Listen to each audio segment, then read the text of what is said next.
Hi everyone. I was planning to do this video for the longest possible time but couldn't manage for some reason. So দেরি না করে quickly শুরু করে দিই আজকের pass অথবা রিপারচেজ ভিডিও।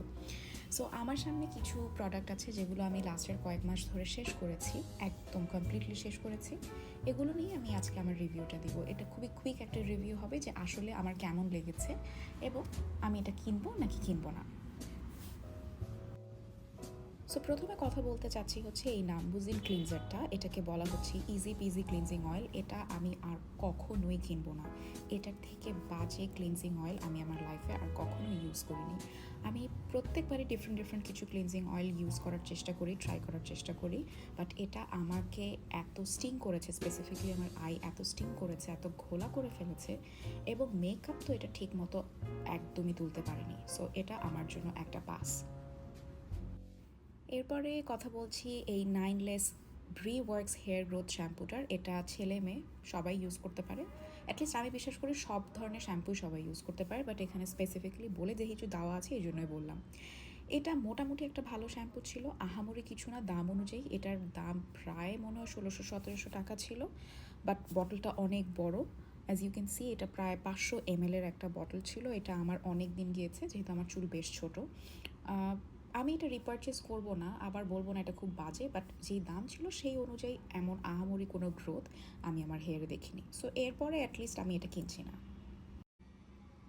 এরপরে কথা বলবো হচ্ছে এই সামবাই মের cica peptide anti hair loss শ্যাম্পুটা। এটাকে বলা হচ্ছে ডার্মা স্ক্যাল্প শ্যাম্পু। এটা স্ক্যাল্পে অ্যাপ্লাই করতে বলা হয়ে থাকে বা ডিরেকশন দিয়ে দেওয়া হয়ে থাকে। এটা আসলে খুবই ভালো একটা শ্যাম্পু, স্পেসিফিকলি যদি আপনি হেয়ার লসের জন্য কিছু খুঁজে থাকেন। এটা আমার হেয়ার লসটাকে কন্ট্রোল করতে অনেক হেল্প করেছে।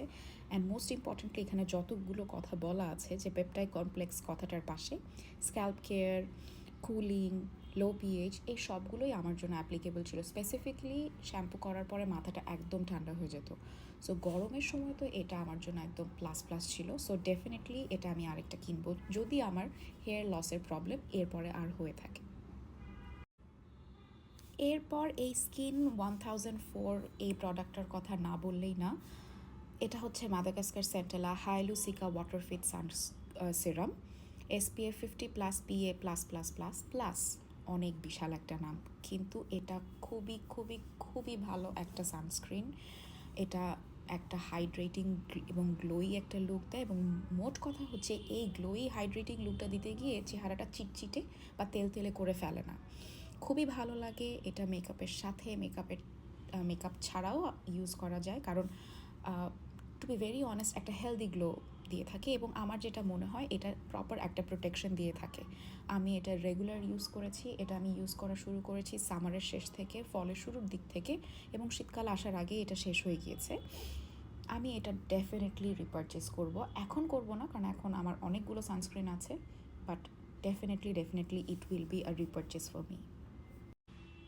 এরপরে কথা বলছি বিউটি অফ জোসেনের এই relief sunrise probiotics SPF 50+ PA+++ সানস্ক্রিনটা নিয়ে। এটাও খুবই ভালো। স্পেসিফিক্যালি আমি বলবো শীতকালে আমার জন্য খুবই ভালো। আমি সামারে এটা তেমন একটা ইউজ করিনি, কেন জানি আমার কাছে মনে হয়েছে এটা একটু হালকা আমার স্কিনটাকে অয়েলি করে দিচ্ছিল, বাট শীতকালের জন্য এটা একটা পারফেক্ট একটা সানস্ক্রিন। এটা দিয়ে মেকআপ অ্যাপ্লাই করলে, আমি উইন্টারের কথা বলছি, একদম ফ্ললেস একটা বেস হয়, এবং এটা মোটামুটি একটা প্রোটেকশনও দিচ্ছে যেহেতু এটা SPF 50+। সো এটাও আমার জন্য একটা definite repurchase, but only for winter. এটা নিয়ে কথা না বললেই না। এটা দেখতে পাচ্ছেন অ্যাক্সিস ওয়াই ব্র্যান্ডের dark spot correcting glow serum. এখানে নায়াসিনামাইড আছে 5%, স্কোয়ালিন আছে, এরপরে hippophae rhamnoides fruit extract. I am really sorry, pronunciation একদম গড়বড় ছিল, বাট এটা খুবই ভালো একটা সিরাম। অ্যাটলিস্ট আমার জন্য খুব ভালো কাজ করেছে। একটু ভেঙে বলি যে আমার জন্য কোন দিকে এটা কাজ করেছে।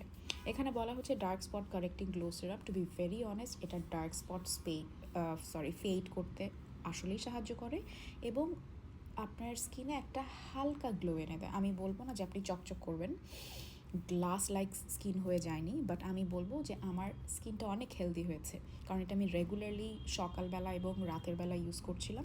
এবং নায়াসিনামাইড, যেটাকে বলা হয় master of all trades, jack of all trades but master of none. এটা সব কিছুতেই মোটামুটি হেল্প করে, পোরটাকে রিডিউস করার জন্য, ডার্ক স্পট ফেড করার জন্য। সো ডেফিনেটলি আমার জন্য এটা কাজ করেছে এবং এটা আমি সব সময় এখন থেকে আমার স্কিন কেয়ারে রাখবো। সো ডেফিনেটলি এটা একটা রিপারচেজ। অ্যান্ড লাস্ট অফ অল, এই বিউটি অফ জোসেনের রিভাইভ আই সিরামটা, যেখানে জিনসেং প্লাস রেটিনাল আছে। এটা আমি আহামরি কোনো আই ক্রিম বা আই সিরাম বলবো না, নর্মাল যে কোনো আই ক্রিমের মতো এটা কাজ করেছে। আমার ডার্ক সার্কেল মোটামুটি ছিল না, এটা গিয়েছে না এটা বেড়েছে, তেমন কিছুই হয়নি। হ্যাঁ, আন্ডার আইটা হাইড্রেটেড রাখতে হেল্প করেছে, মেকআপ লং লাস্টিং করেছে, কারণ আমার আন্ডার আই স্কিন এরিয়াটা একটু ড্রাই, একটু ফ্লেকি। সো এটা দিলে ওই ফ্লেকিনেসটা চলে যেত। So I liked it for that hydration, but to be very honest, কোনো ধরনের ডার্ক এরিয়া প্যাচ এগুলো আমাকে ক্লিন আপ করতে হেল্প করেনি। সো এটা আমি আর কিনবো না, মানে স্পেসিফিক্যালি এটা কিনবো না, আবার বলবো না খুব খারাপ। সো এটা কিনলেও কি না কিনলেও কি। ওকে, সো এই ছিল আমার সব রিভিউগুলো। আপনি বলেন আপনার জন্য কি পাস এবং কি রিপারচেস ছিল লাস্ট কয়েকদিন ধরে। সো এরপরে আবার চলে আসবো আমার অনেকগুলো পাস এবং রিপারচেস নিয়ে। এর আগ পর্যন্ত সবাই ভালো থাকেন, বাই।